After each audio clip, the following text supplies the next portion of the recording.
sobrang successful na naging event ng cinema hall. Tapos kasi naman po na naging part nga ako ng cinema original this year. Tapos nanalo pa ako. We talked to John Lloyd kanina. Sabi niya, sobrang proud siya sa'yo. Kasi daw, parang nadalawang isip ang tanggapin yung role ng una. Is that true? Parang lalakihan ka kasi masyado nun sa ano.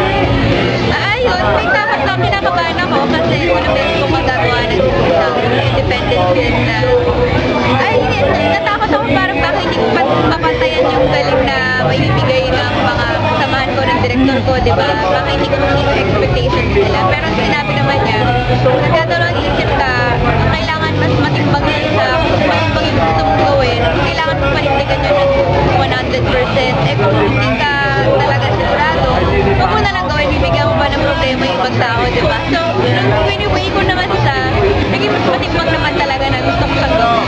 Angelica, ngayong nakagawa ka ng isang naging best actress na, would it be a start at going more indie film?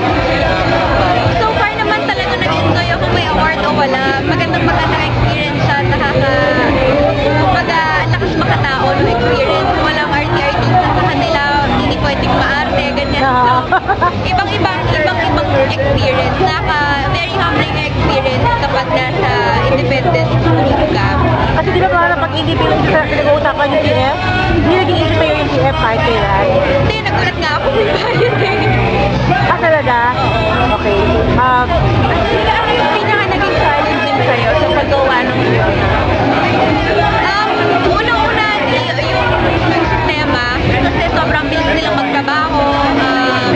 Yung isang eksena, tumatakbo ng 20 minutes lang, tapos ibang eksena na naman. So parang hindi ka pa nakakumon dun sa isang eksena mong ginawa, may bago ka na naman gagawin. So, nakakapanibago lang. So, inisip ko na lang, hindi, isipin ko parang TV lang to.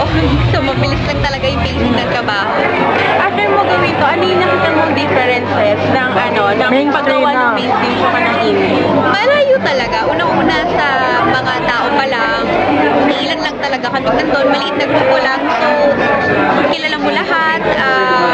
Kaya rin siguro mas mabilis yung trabaho. Dahil nga, walang turuan kung sinong gagawa nun. Iba siya.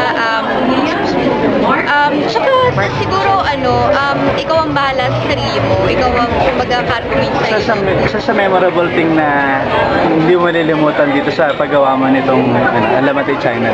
Siyempre yung mga taong nakasama ko, si Direk Adol, napakagaan niyang katrabaho direktor.